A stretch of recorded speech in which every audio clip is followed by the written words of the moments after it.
Hey y'all, this is Kimberly Bransford. I was actually going to start a podcast and probably even a YouTube site, just because I've been writing books and stuff.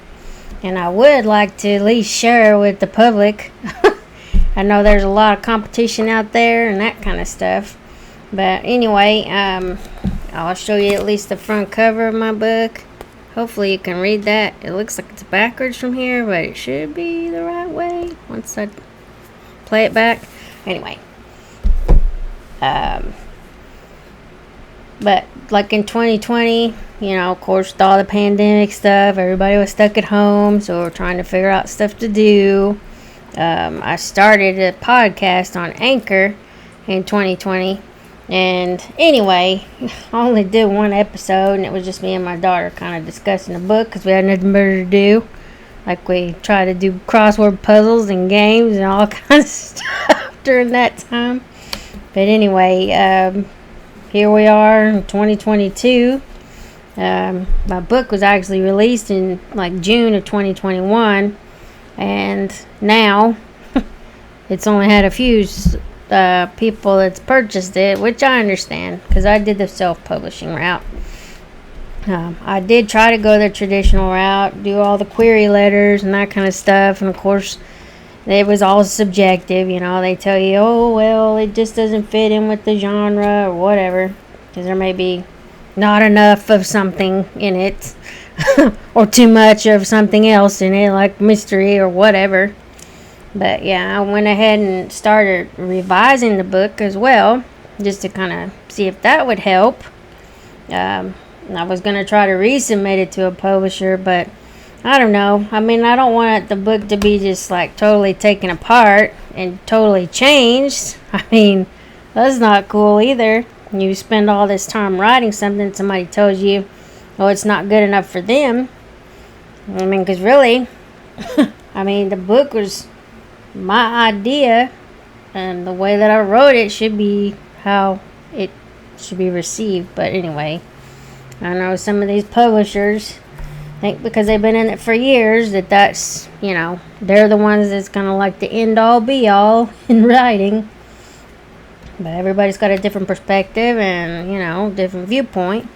But anyway, like I said, I want to at least start this podcast, see if, it'll drum up some interest. If nothing else, it'll just be kind of entertaining, because we'll see how I do with all these voices.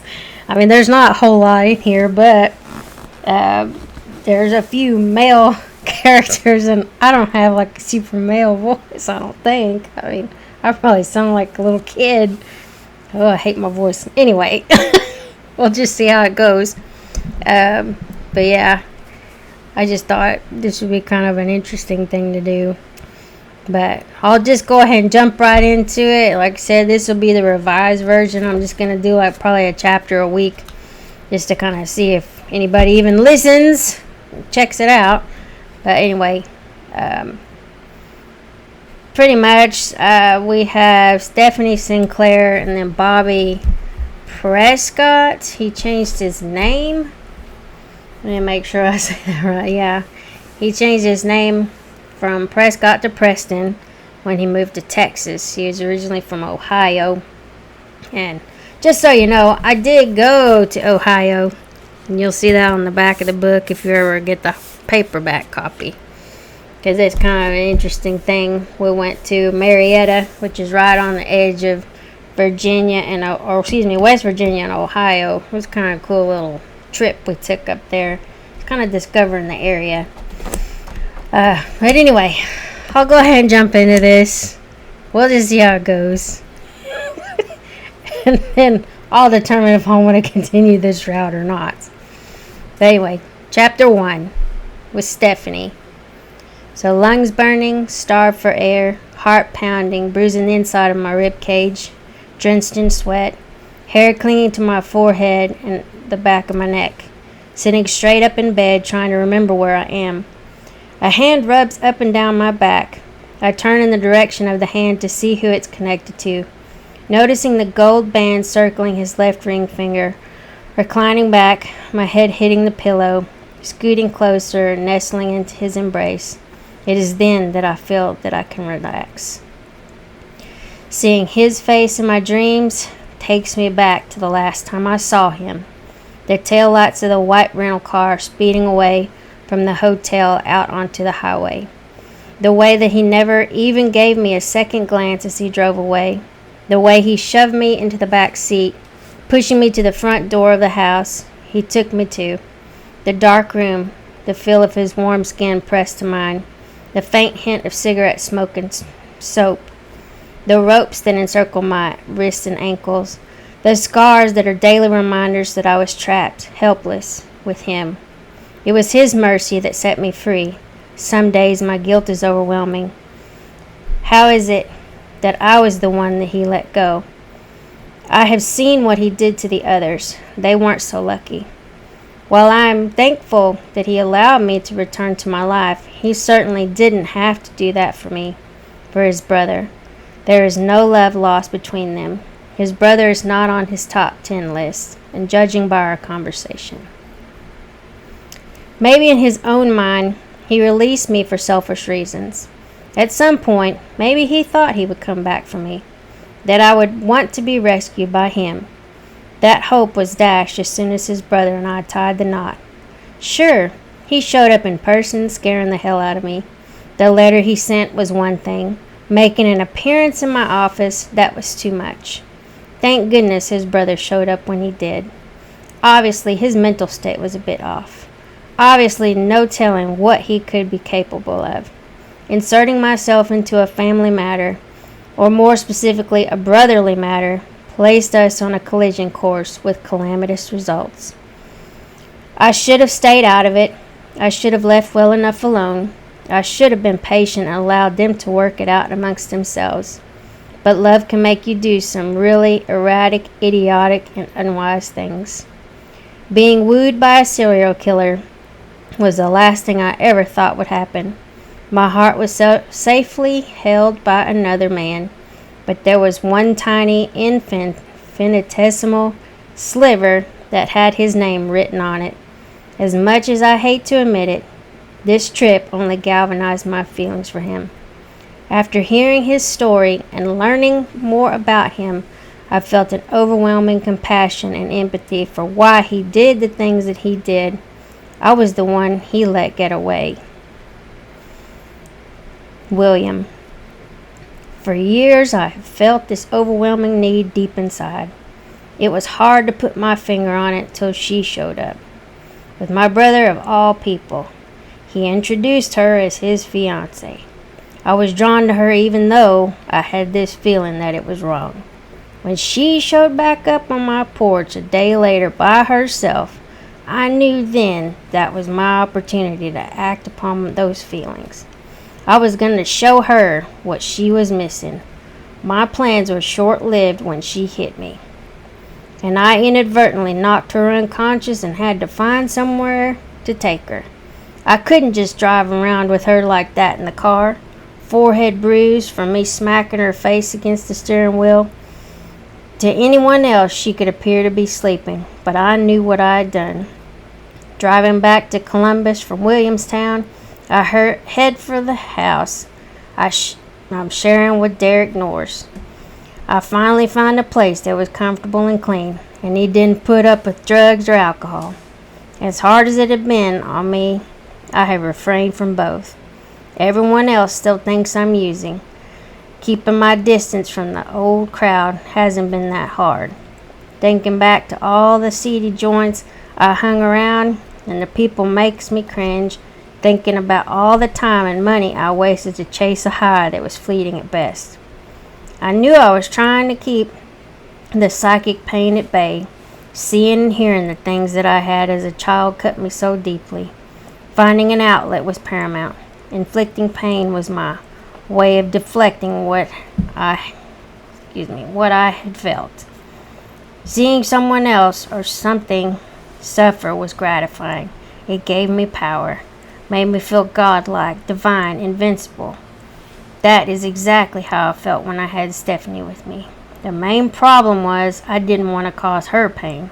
I wanted to protect her. I felt terrible about what I had done. Hurting her was the last thing I planned to do, but it was precisely what I did. Dropping her off at the hotel was the hardest thing I have ever done. I wanted to keep her with me, run away with her, and start life anew. That could simply not happen. I had to return her. She wasn't mine to keep. She was the only one I let get away. Bobby. Let's face it, I should have told her no. I was perfectly capable of making a trip to Ohio solo. Unfortunately, I didn't stand my ground, and subsequently she was injured. Combining the guilt of not telling my parents where I moved to and not being there for my brother, I lost sight of protecting her. Everything worked out in the end, but things could have gone so wrong, and I could have lost Stephanie forever. I don't pretend to understand the inner workings of William's mind. He has always been a bit off, out of step with the rest of the world, detached from reality. Scary, if I'm being honest. We may be identical twins, but I've never understood him. I will offer one concession to William. He thought he brought my Stephanie back to me relatively unharmed. He very well could have done to her what he did to the others. Every time I think about it, my heart starts racing, and I have to grab a hold of her to make sure she's real and still with me. It guts me thinking that I could have lost her. All because I didn't say no. Right now, I could be just a shell of a man if my brother had taken my fiancée away from me. Thankfully, he didn't do that. He let her get away. Stephanie. The elevator dings. I stand up from my desk, peering over my cubicle wall. I see a younger man in a three-piece suit on the other side of the glass, looking down at a post-it note and then back up at the office door. Here we go. Making my way over to the small lobby, I extend my hand to shake his and ask, "Bobby Prescott?" He nods. "I'm Stephanie Sinclair. Tim said you would be in today. I'll be showing you around." "Nice to meet you, Stephanie," Bobby replies, with what I can assume is a genuine smile, dimples and eye creases included. Wow. I have to avert my eyes from all that glorious tan skin, sandy blonde hair, and by far the most piercing blue eyes I've ever seen. If I'm being honest, he's the most handsome man I've ever laid eyes on. Too handsome to be working here. He should be on a magazine or a book cover somewhere. Get it together, girl. You're going to be working with this guy, and you cannot get involved with him. His superior for all intents and purposes.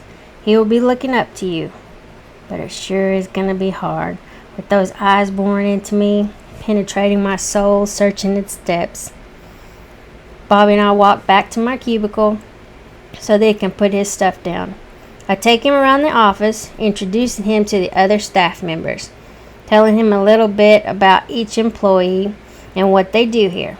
We finish out our tour with a stop by the copy room and then the break room and then back to the cubicle that we will share until Tim feels that he is proficient enough to venture out on his own. For now, we're in close quarters. I don't mind. He is easy on the eyes and he smells amazing. Probably too good. He took his jacket off and hung it over the back of his chair. That's a nice visual. Crisp white shirt with that navy vest still buttoned up, showcasing, wait a minute. I can't be thinking about that right now. Can't be ogling some guy who I'm supposed to be working with. I'm not an ogler. What is it about this guy? He is ogle-worthy, though, Stephanie. That may be true, but I have to at least act like a professional. His chair bumps mine, bringing me back to what we're here for. Sorry about that, Bobby says. So, Bobby, where are you from? Needing to get my head straight, I ask an innocuous question. Right outside of Chicago in the suburbs. He doesn't elaborate, and I don't prod him further. He smiles and then asks me, "Are you from Texas?" "Yes, what gave it away?" I smile shyly, knowing the answer. "You have a country, twangy accent, and I like it," Bobby tells me. I get that all the time from someone from Illinois. I'm not detecting any accent. Not that I'm an expert on accents, but I figured he would have a little Midwest accent, don't you know? Well, I moved around a lot as a kid. I'm not originally from Illinois, and my most recent stint with the consulting firm was in Illinois. I was born in Arizona but moved every few years. My parents didn't like to be stationary. It was hard to make friends in school when you moved around so much. I guess as an adult I kept that ideology. I move around every few years. Never putting down roots, but we will have to see how this job works out. He flashes and smile again, and his eyebrows go up slightly. Yes, we will have to see how this job works out. I wouldn't mind if you put down some roots here with me. A girl can dream, right? Bobby. I hate that I have to lie and cover up where I'm originally from. I don't know this girl. She's just a co-worker after all. No way I'm spilling all my secrets to her. She's cute, but I'm not looking for a relationship. Taking this job got me away from my old life, the one that was dragging me under. Running from my family issues seemed to be the thing I had to do for my own peace of mind. One thing I've learned over the years is that you just keep your problems to yourself and suck it up. While it may not be the healthiest thing in the world, but that is the only way I know to just deal. Crying gets you no sympathy, and boys aren't supposed to cry, right? Are you married? Any kiddos? Stephanie asked me. I know she's just trying to get to know me. No wife or kids, maybe someday. Sounds pathetic at my age.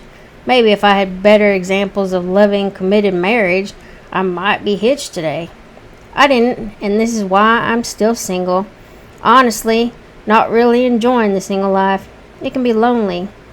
What about you? No, I just have a cat at home. Her voice sounds sad as she admits that. There must be more to that story. What's your cat's name? Maybe if I get her to talk about herself, we can move on from talking about my past. Maybe she will never find out where I came from, or more importantly, who I came from and why I'm here. Tabby. I know, totally original, right? She's fluffy, red, and orange cat. The fat cat will be on the back of my sofa when I walk in this evening. As soon as I open a fresh can of cat food, she will be interested in me. Until then, she will remain perched on that one spot. Once I feed her, I'll eat, shower, watch some TV until it's time to go to bed. Sounds awesome. I'm still unpacking boxes. I will eventually fall asleep on my barely made bed. I haven't located everything in the scramble of the move. Do you need help unpacking? Do I really want to take her up on her offer? I mean, if you need help, I can come over and help you get things organized. It's a nice offer, and I could use some help unpacking and organizing. Are you sure? If you need to get home to your cat, I understand. I might just need to stop by my apartment and check on her. Then I can help you. How about I follow you to your apartment and we can ride together from there? I can bring you back home later. Would that work? Yes, looking forward to it. Would you like to go to lunch with me today? I can show you where the local diner is. I brought my lunch, but I wouldn't mind going to eat with you. I haven't been in Texas very long, but this girl has been the nicest person I've run across thus far. Great, we can leave at noon. So what exactly do we do here? I read the job description, interviewed, and listened while the recruiter went back over the details. I'm still fuzzy on all of it. Where to begin? She taps a finger on her chin and says, We're an insurance adjustment company. We compile the reports that our field agents put together from their inspections. They could be working on an auto accident, home, or commercial insurance claim. You will have to communicate with attorneys, engineers, architects, and other business partners. I hope that isn't a problem. No, not at all. I had to communicate with third-party entities in my former job as a consultant. Plus, when you move around most of your life, you learn to deal with people from different backgrounds and walks of life. I have no aversion to meeting new people.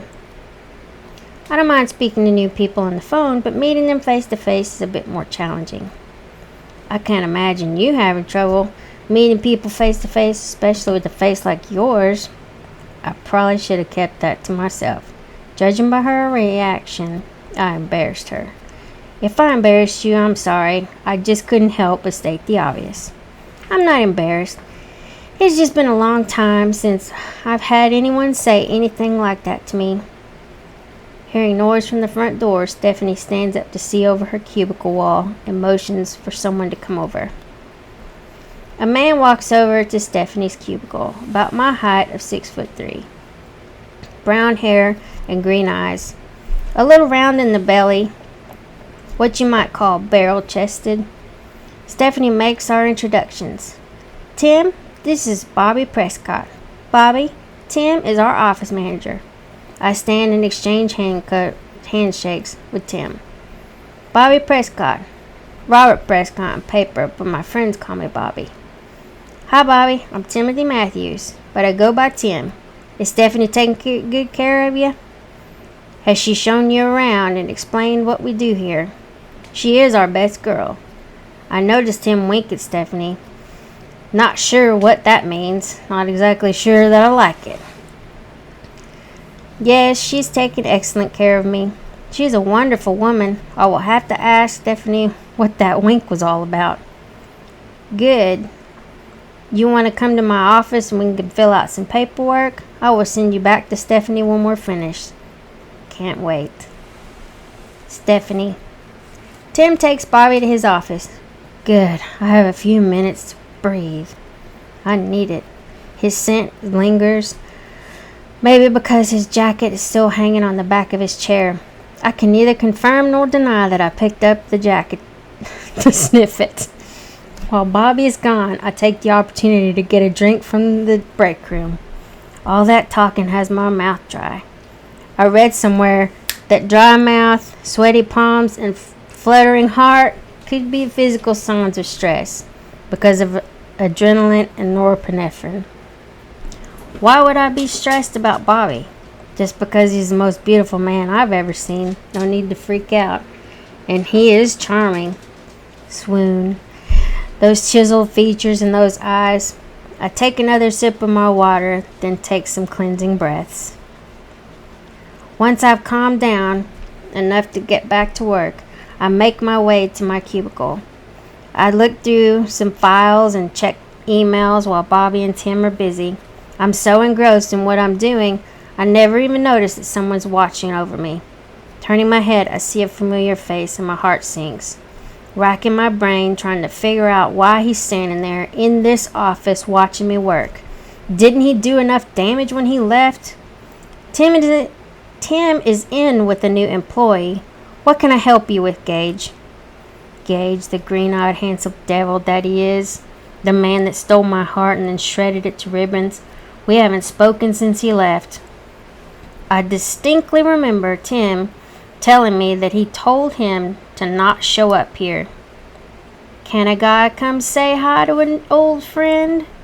This man and I are not friends. Friendly is not something I can be to him either. Is that how you sleep? Or how you're able to sleep at night, Gage? Convincing yourself that you didn't crush my heart in your bare hands? Sleeping with my best friend for, what was it, years? I struggle to keep my voice even and low. My hands are shaking and my heart is beating wildly in my chest.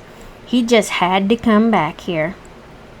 I have to resist the urge to pick up my stapler and smack him with it. I gather the fabric of my slacks into my balled-up fist, upsetting the delicate balance of my life. He has never once come back and apologized. This is the first time I've set eyes on him in years, probably a good thing. Tim has never once brought Gage up in a conversation. Their relationship was fractured after the breakup. I sleep just fine next to Ginger every night. Some of that time we weren't exactly sleeping, if you catch my drift. I make a disgusted sound in my throat as he smugly blurts that garbage out. Another blow, another slash, another crack in my heart. Saved by the boss. Tim approaches my cubicle with Bobby in tow. Could have gotten out of hand if those two hadn't come back. Scowling, Tim comes to stand between us. Gage, what are you doing here? I told you not to come here ever. Tim and his wife, Claire, were there for me all those nights that I came to their house crying over his little brother. My office now. Gage turns towards Tim's office without another word. Bobby and I stare after the two men. Once they are out of earshot, he asks, what was that all about? That's Tim's younger brother, Gage. He is also my ex-fiancé. Still have no idea why he came here today. I was working on the computer and he was standing there like a creeper watching me. Bobby's forehead wrinkles. Is he going to be a problem for you? Tim can usually handle him. Gage is harmless. Let me rephrase that. Harmless as far as violence, crushing souls in his wake, not so much. Inflicting heartbreak as he roams the earth, not even gonna lie. How did you wind up with someone like him? That's the $1,000,000 question. He wasn't like that when we first started dating. I don't mean to be crude, but I wouldn't put out, and my best friend would. From what I heard later, they had been together about as long as he and I had been. My gut tightens thinking about how the two of them betrayed me. Those two deserve each other. You tell me if you need some help with this guy. It's bad enough that Tim has to fight this battle for me. I don't need Bobby getting caught up in some workplace family drama. Gage's drama. Tim will do it. If he isn't there, then I might call you for assistance. He will also get to the bottom why he came today.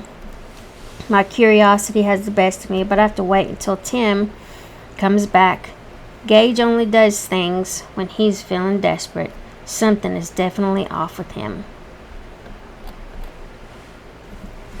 So, that's the end of chapter 1.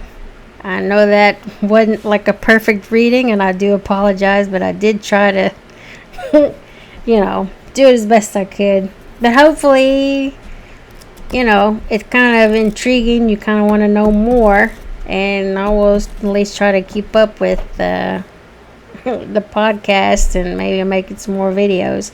But I hope you enjoyed the first chapter of The One That Got Away by Kimberly Bransford. Anyway, I will talk to y'all next time. Have a great day and a good weekend.